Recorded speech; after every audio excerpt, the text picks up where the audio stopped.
There she is. Hi, Joe. Hey, Barbara, how you doing?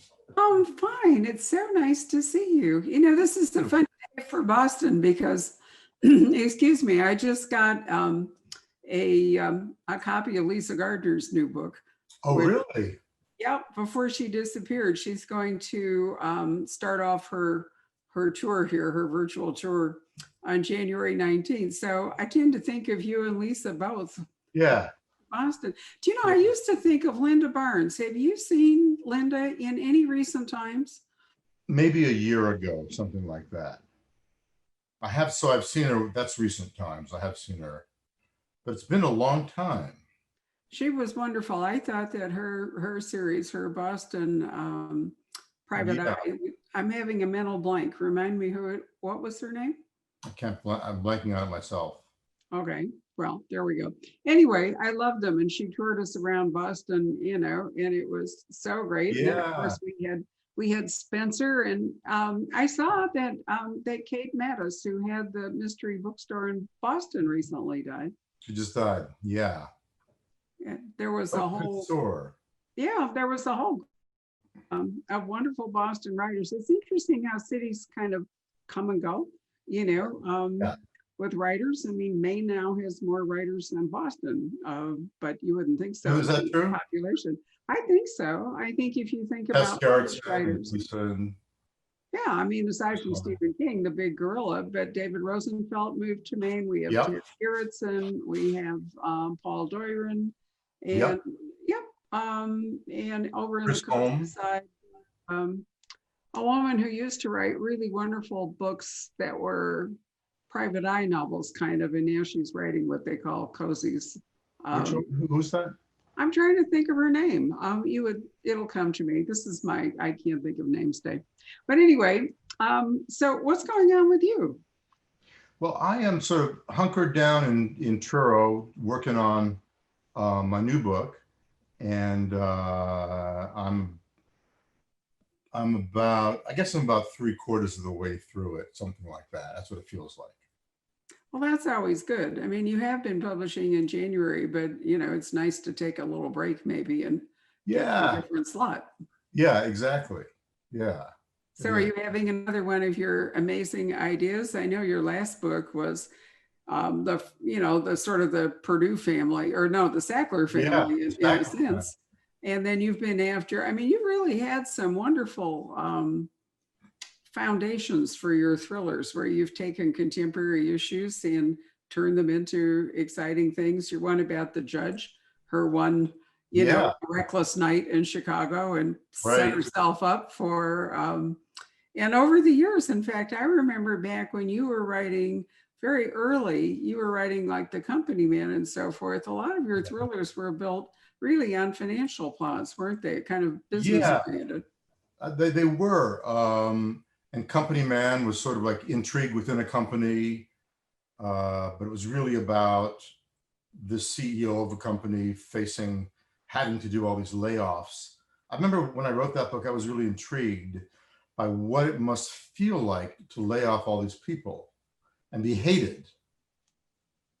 And Yes. so in a sort of company town. And I guess I was in each of these financial things, I was intrigued by the underlying emotional uh, situation.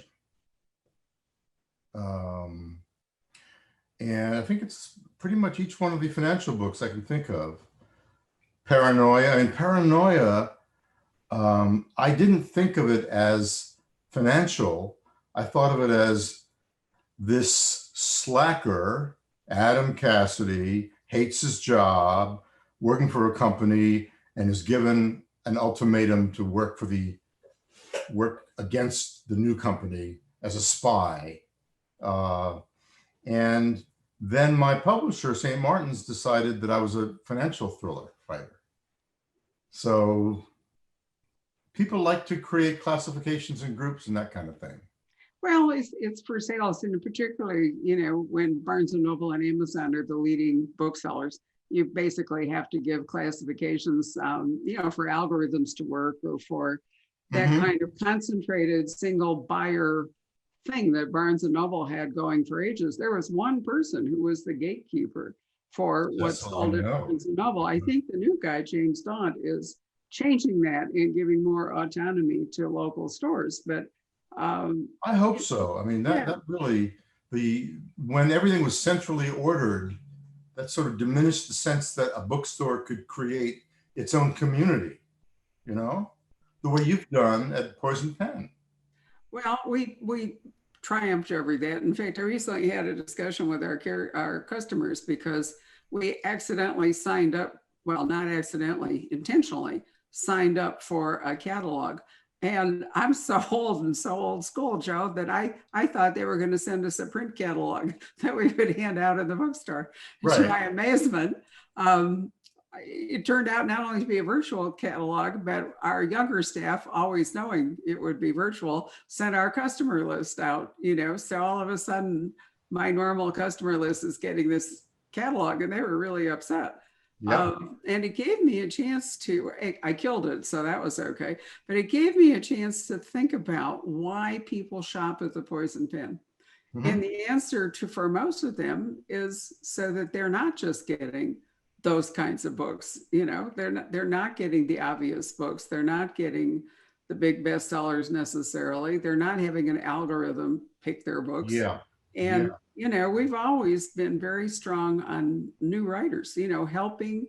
new authors get going, which is paid for by the more successful authors, but nonetheless, Right. we've always wanted to do that. Speaking of which, I've now remembered the name of the woman in Maine I couldn't think of.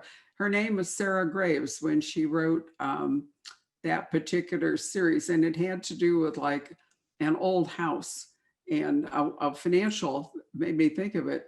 A woman who'd been successful financially in New York ended up buying this old house in Maine, and then her life changed. But I Was have the to series say, based on that one character in that one house? yeah, they were really very, very successful. But like, Joe, like a lot of long running series, eventually it came to the end. Now you've been better off with your guy because you don't write him in every book. I've been alternating.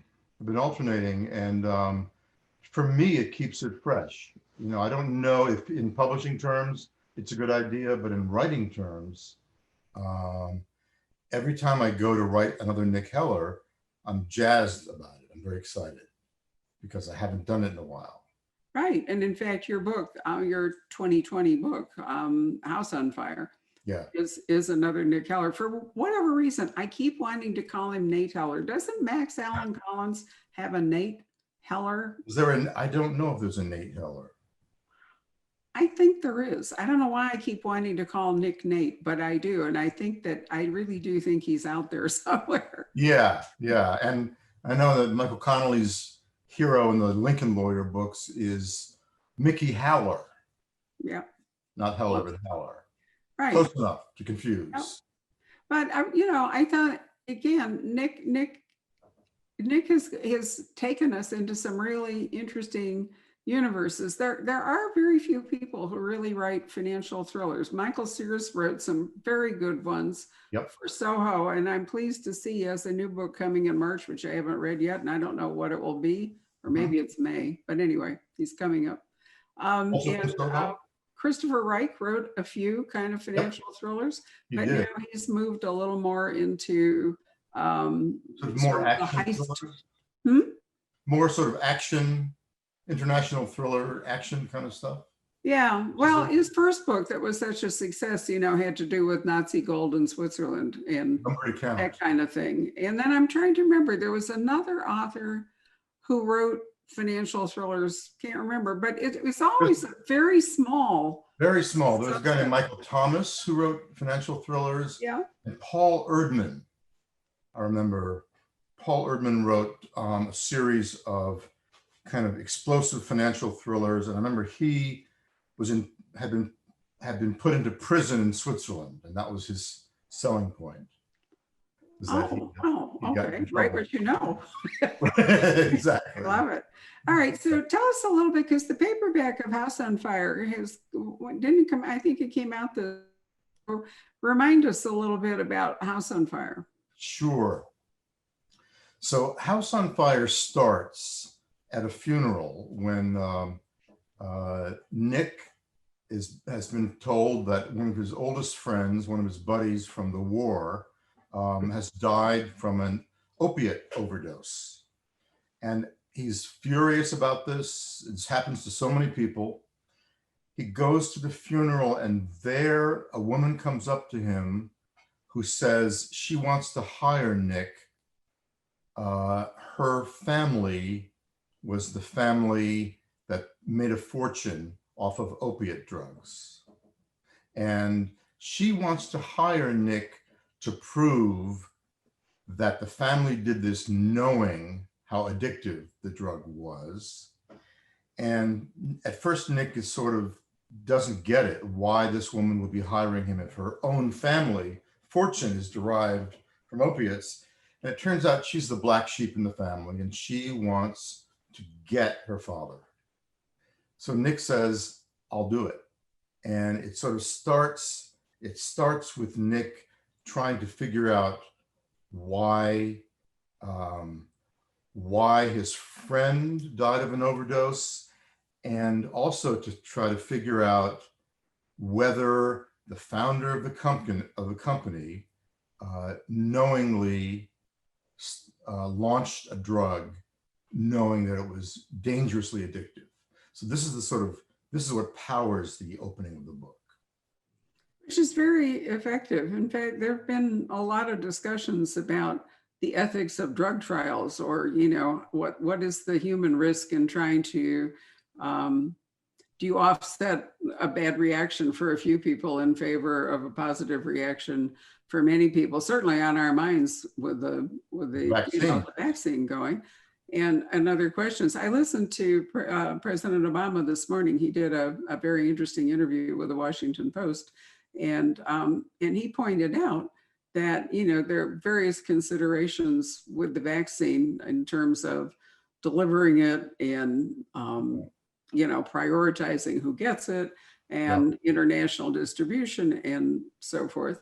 And then he mentions the kind of anti-vaxxer movement, and I've been thinking, from a safety standpoint, just for the bookstore, but it would be much more important for airlines and other things, whether getting a vaccine means that you get like a photo ID that says that you've had it, because otherwise you can't really afford to let people into a space. I can't afford to let 200 people come and see you if we don't check. And so I'm wondering if we're going to run back into this American, individualism where people are going to refuse. But, nobody has a constitutional right to shop. So I figure that, if we end up turning people away because they refuse to do that. But unfortunately, to have any kind of a photo ID card saying you've had the vaccine, that would have to be part of the program. And I'm wondering if that would work out, because you can't just take people's word for it. No, so how do you in fact know whether a group that's been vaccinated, that everybody in it has been vaccinated and is therefore safe to admit? Right, and there will be people who just refuse, who consider this an infringement on their liberties, and to which I point them to Barbara, who will say, you don't have a God-given right to shop in my store. Absolutely true. It's a bigger problem, I think, for public facilities and so forth. It's going to be a lot harder for a library or a courthouse or a hospital or something to invoke those measures. And on the other hand, this would be an interesting subject for you to think about. People who refuse to do that don't seem to have any problem with buying Alexa and putting it in their home. So, they've actually given up all privacy by inviting, or have a smart house, or they have a smart doorbell, or, they can regulate their heat. Barb, do you have any of these? Do you have a Alexa or a... No, I really don't. I remember Reese Bowen coming to the store. Well, we're friends. She lives here part of the time. I think we were out to lunch. And she told me, because she writes books now for Amazon Publishing in addition to Berkeley, that one of her kids gave her an Alexa for Christmas. But then Amazon thought it would be wonderful to give her an Alexa for Christmas, and she had them in different rooms. And then she realized through some conversation that they not only heard what everybody was saying, but they talked to each other. And she No. was just, yeah, she was just horrified. And so, yeah, she removed, I don't remember whether she removed them or not, but my husband and I have talked about that. Do we need a smart doorbell? No. Can we regulate our own heat? Fine. Right. And I understand the lure if you, for example, had a second home that you were not in a lot, why having all these devices would make sense so that you could monitor it. I was reading in the Wall Street Journal every Friday has this totally over the top real estate section. Yeah. This is where all the billionaires in Malibu or whatever it is, advertise their 12,000 square foot homes in the whole bit. But there was one guy who is a tremendous art collection.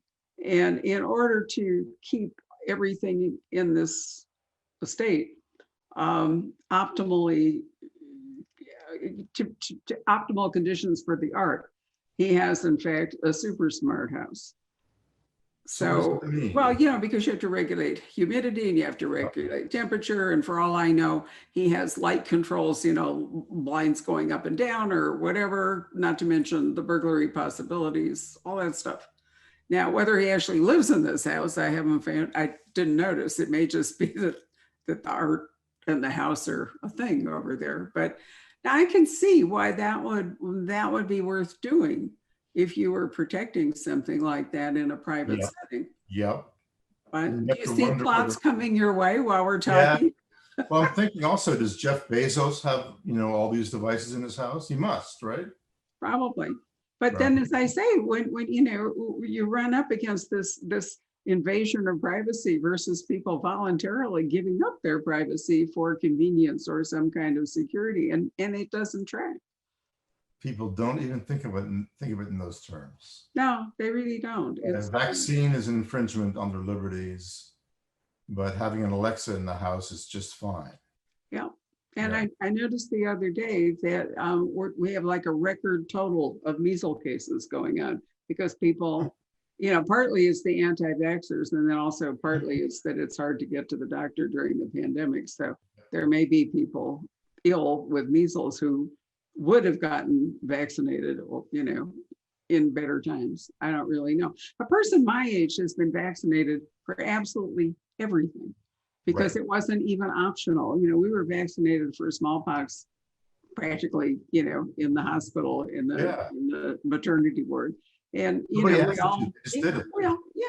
got, I remember the health department used to come around. If your family doctor said you had the measles or the mumps or chickenpox, or whooping cough or scarlet fever, I think those were the big five in a suburb of Chicago.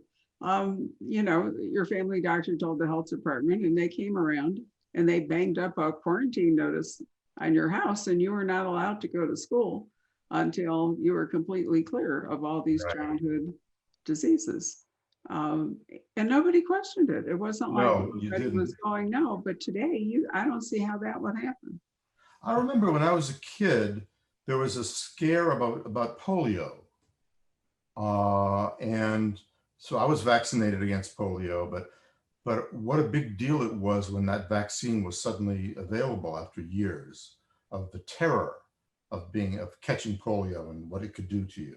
It haunted my whole childhood and teenage years. I went to Stanford in 1958, and I think Salk, was it like 56 or something? Yeah, but the Salk vaccine had come along just sort of at the end of my time in high school. But, we used to have to worry about going to Lake Michigan, to the beach in the summer and all, when there would be these polio surges. And, and then Salk came along and polio more or less fell away. But I was reading a book about the Grand Canyon the other day. Some woman has written an interesting book about Grand Canyon Village, and it's the urgent care center, if you will, in Grand Canyon Village. And this young doctor is confronted with somebody. She cannot work out a diagnosis. And an older doctor comes in and takes one look and does this. And he says, well, it's the plague. Because in fact, the bubonic plague is actually active in the Four Corners. And this guy was a tourist that had been to that Four Corners area I'm trying to remember whether it's the rodents or whatever it is. Anyway, and then it come over to Grand Canyon Village, but nobody really knows plague.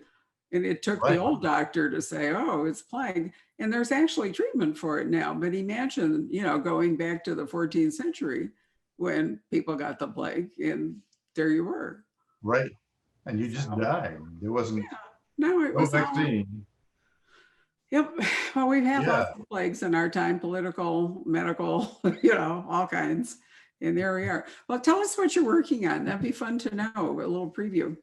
Um, I'm working on what I guess is called a psychological thriller because the main character is a female psychiatrist in Boston who's involved with a homicide that sort of powers the plot.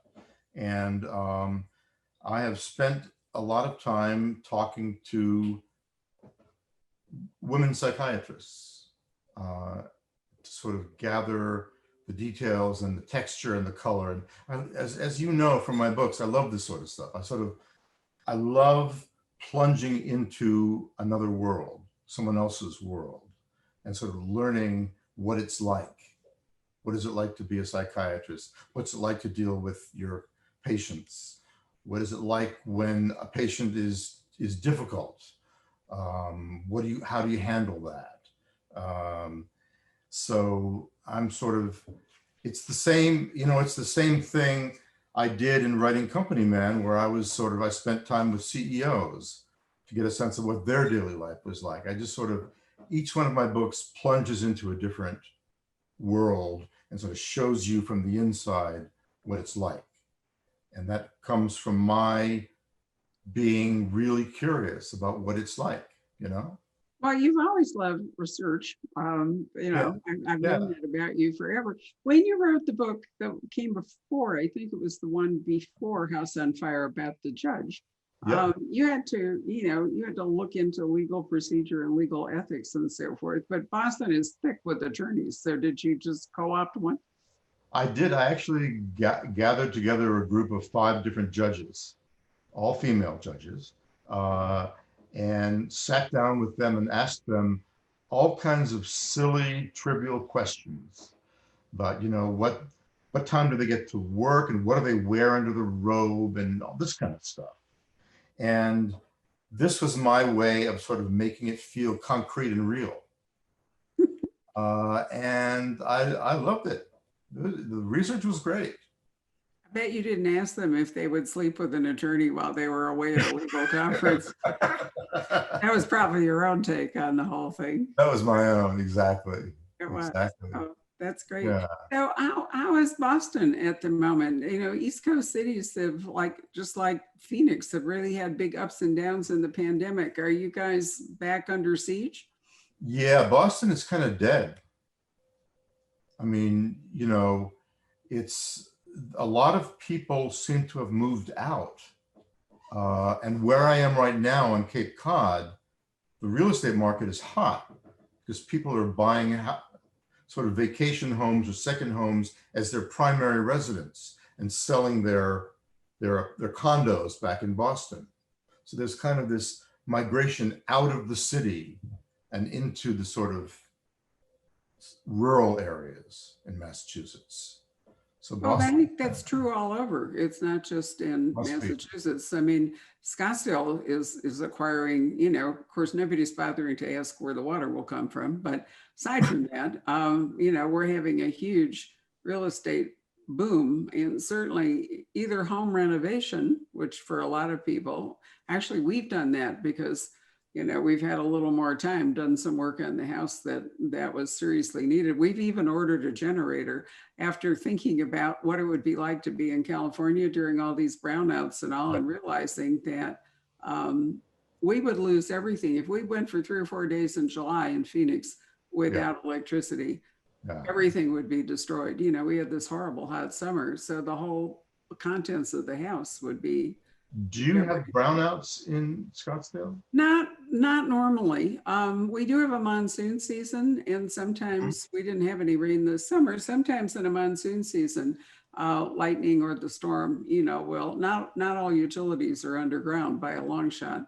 will, will knock it out. But generally, it can be restored relatively quickly. But, if you have the kind of brownouts they're having in California, not so good. Anyway, just the combination of California, the fires, the brownouts, and the record heat that we had here. We had half our year has been over 100 degrees this year. Is that right? Yeah. So you normally have cooler winters and springs. Well, we used to have 4 bad months and 8 good months, and then it got to be 5 and 7. And this year, we'll be lucky if it's 6 and 6 because the heat continued into November instead of ending at the end of August. Yes. But anyway, it's just made us more conscious of how dependent we are on electricity. And then, somebody like Jeffrey Deaver comes along and writes a thriller about, taking out the power grid or something, and you go, yeah, you can learn a lot from reading thrillers. You get nervous about a lot of things reading thrillers, right?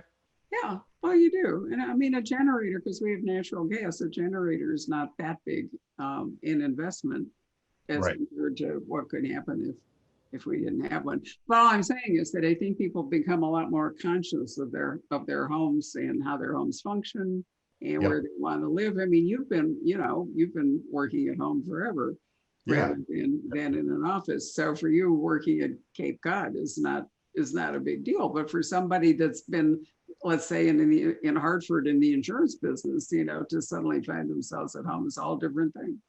Although, I don't work at home. In Boston, I have an office outside the home, few blocks away, and it's an apartment that I use as an office. And here in Truro, I have a little, the old barn was moved down the hill, and that's what I use as my office. But I've never worked at home. I just can't do it. And I admire writers who can, but it's tough.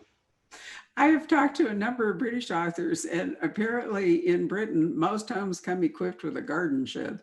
And so I was talking to her, I'm trying to remember Ellie Griffiths the other day, and she said to me that the wind was really howling and she was down there in the shed in the garden. And if the Zoom went bad, it would be because the weather had attacked her. But I actually have worked at home for over 20 years when I'm not at the store, but it's an office. I mean, it's not part of the regular part of the house.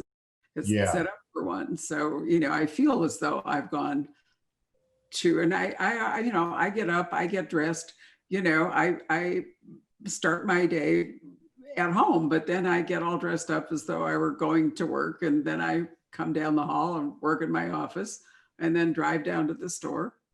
So, it's what you're doing. So, in fact, I emailed you about this. So I wonder how COVID has affected you in your life. Well, not a huge amount. We're lucky that we have a very big house. So we haven't had, and where we live, you've been to visit my house. So as you know, it's in a city, but it really doesn't feel like one. It's a relatively small community. So that hasn't changed very much. The kids are grown. We don't have children at home to contend with. Dogs we do have, and the dogs take a lot of care. It's been strange that the bookstore, the Poison Pen, has actually benefited from the pandemic. So it has. Well, but Joe, we've been running the store with programming, video programming and all the rest of it. My first video event was in 1995. We found the old videotapes from the Scottsdale Library. So PD James in 1995 kicked us off as a virtual bookstore. And you've been there when we have had the cameras running, and you've been talking to a live audience, but you've also been on Facebook. Right. So we didn't really have to do anything differently. We still ship books to authors, and it's more of a pest because it's harder to get books at your house and sign them and send them to us than if you showed up at the store. And so we've had to cut the quantities, but we virtually sold, and I shouldn't use virtually, we have basically sold out of all the event books that we have done, thanks to the authors who've been kind enough to do things. And in many cases, the demand has gone up. What So, about walk-in traffic though? That's gone, right? well, yeah, we closed to walk-in traffic for several months. We reopened it right after Labor Day by appointment. Yep. No, I'm sorry, it was at the end of September by appointment. And then we realized curiously that our regular customers who were used to doing everything by phone or internet or watching stuff, didn't take advantage of the appointments. And so the people that came into the store were people basically wandering around Scottsdale looking for something to do. And that was fine. And I'm sure we gained some new customers, but Yeah. we just shut down again because Thanksgiving here is going to be a super spreader because of all the people, taking, it'll Yep. be that way through Christmas because Phoenix and Scottsdale have traditionally been a huge holiday destination. Yep. And people are flocking in or they're moving in to get away from the weather and the lockdown and so forth. And Right. so we decided that we would give up very little by just closing to browsing. So the store's been operating as it always has with the staff and the 24/7 in terms of internet orders and other stuff. But I don't think that not being open for browsing is going to be as sad as that. I mean, we miss people. That's the really hard part. It's weird to work in isolation and Right. not see. I was just noticing a moment ago that we sold a book to a couple that moved here from New Mexico because they were commuting to all of our events and loving it. And now they've apparently moved to Virginia. And I'm going to guess it was a family decision. They probably had a child or something that lives in Virginia, but I'm going to write to them and say, so I think there's going to be dislocation of, when we can go back to live, we're not going to see a lot of the more familiar faces. People will have changed their life. Habits, right? They would have, yeah, not just their habits, but their lives. I mean, there are people whose finances are going to be ruined. There are people who've gotten sick. There are people who chose to relocate rather than live on their own. So it'll really be different. And, Yeah. I don't know what we can't do anything about it. But when I say the store has benefited, because virtual events have no geographical boundaries, and we don't charge for ours. I mean, I've been under a lot of pressure from at least one publisher to ticket everything, but I don't want to do that. As long as we're doing okay, I would rather support authors by exposing them to the largest audience that we can. Right. People who only read audiobook or listen to audiobooks or read digitally or other things. And we've had ebooks.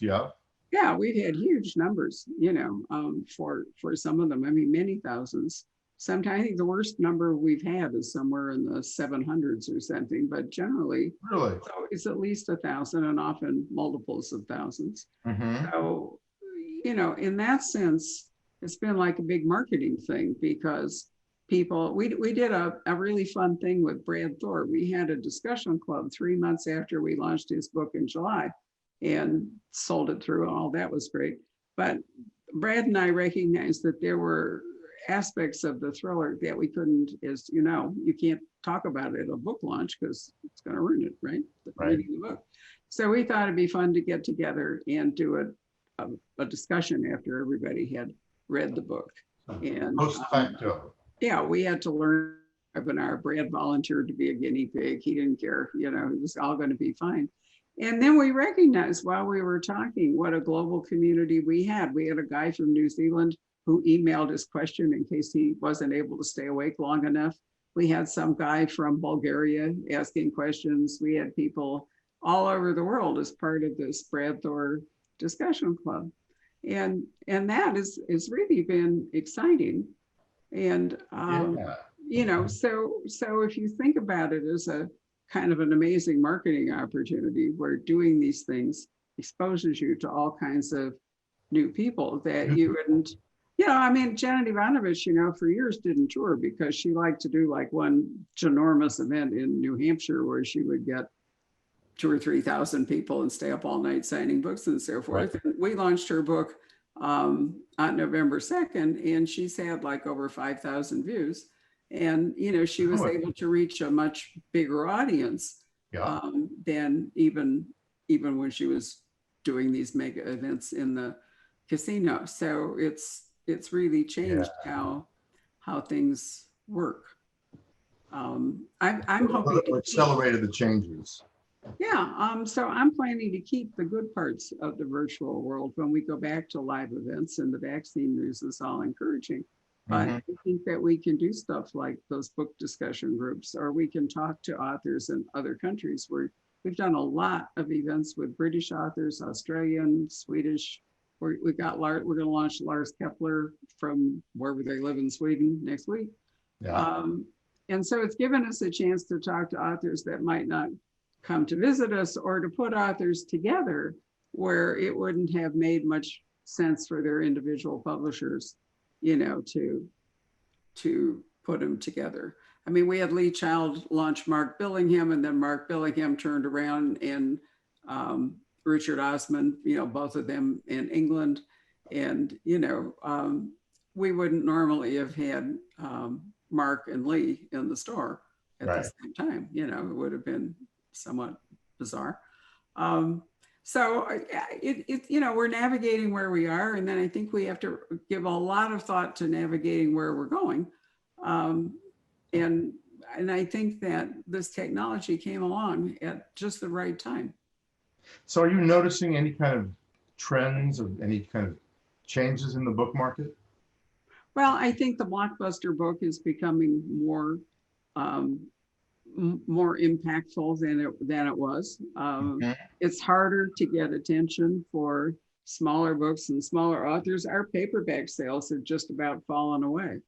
Um, it's without people coming into the store and picking them up, thinking Yep. about getting on a plane, all that kind of thing. I think that our sales anyway for paperbacks have been different. It's also doesn't make any sense to ship paperbacks.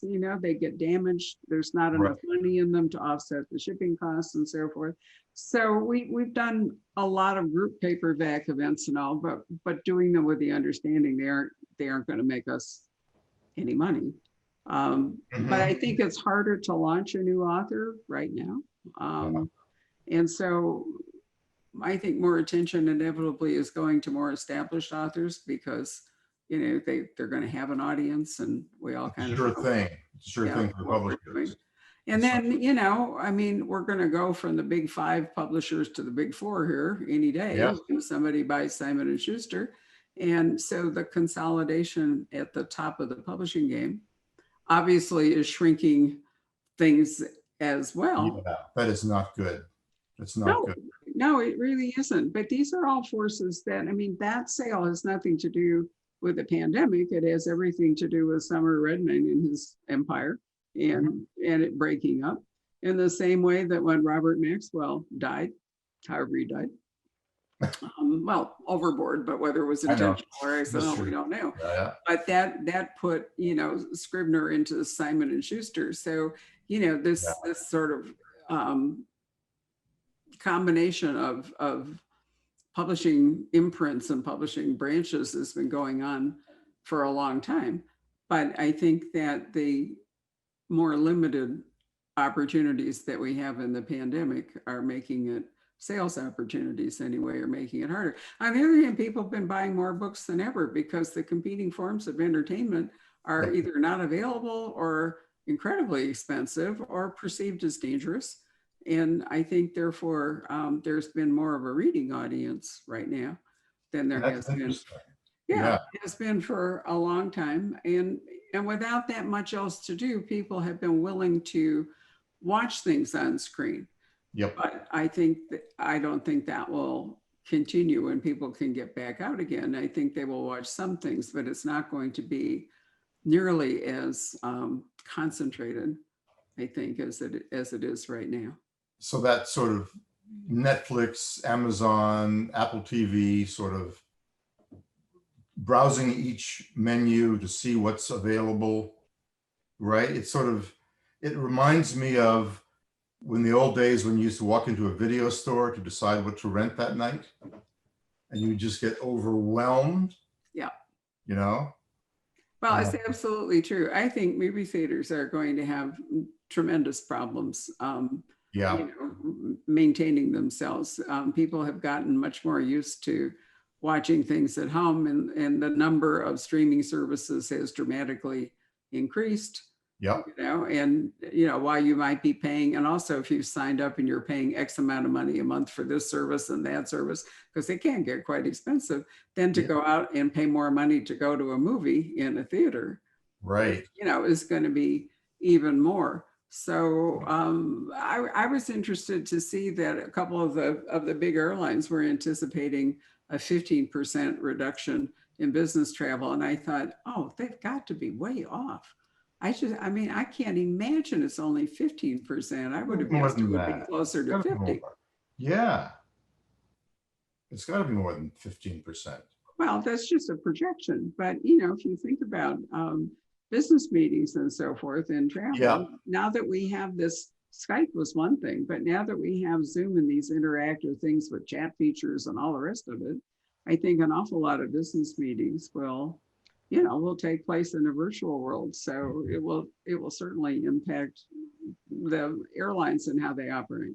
so what happens when publishers decide that the virtual tour is the way to go, even though, you know, we have a vaccine, COVID is over, publishers may well decide that the virtual tour is the future. Well, I think to some degree it will be. I don't, a lot of it may then come down to authors who want to do their own travel. Some of it is volume. I mean, I won't name them, but we've had several authors who have chosen, because the number of books is so tremendous, they have just chosen to come here rather than deal with it at home. I mean, you don't want a pallet, you know, I mean, big orders Right. shipped by truck on wooden pallets, if they drop that at the end of your driveway, you have to go down there and splinter up the pallet and haul the books up the. I mean, John Really? Sanford sent us this absolutely hilarious photo because he lives in a big property in Santa Fe, and UPS is at the bottom of the hill. So he has a tractor that he piled all the cartons in and hauled them up the hill and signed the books, you know, went down the hill. So would John rather come here than do that again? Yes. Yeah. And so I don't know whether publisher sponsored tours will be the thing or whether it will be more in terms of authors. But then again, the cost of travel being what it is, it may also mean that the blockbuster books will continue to dominate because it's authors making enough money Yep. to underwrite doing that. On tours. Yeah. So, you know, I don't know. I mean, we're just sort of marching along a step at a time, and Yeah. we'll have to deal with. But the world won't be the same when we emerge from this. There will be definite. Probably right. differences. So, you know, it'll just depend. Well, please keep in touch in regard to the progress of your book and when you think it might come out. And don't go away. I'm going to stop recording by saying thank you very much for spending a little time with me. Thank you, Barbara. Good to talk to you.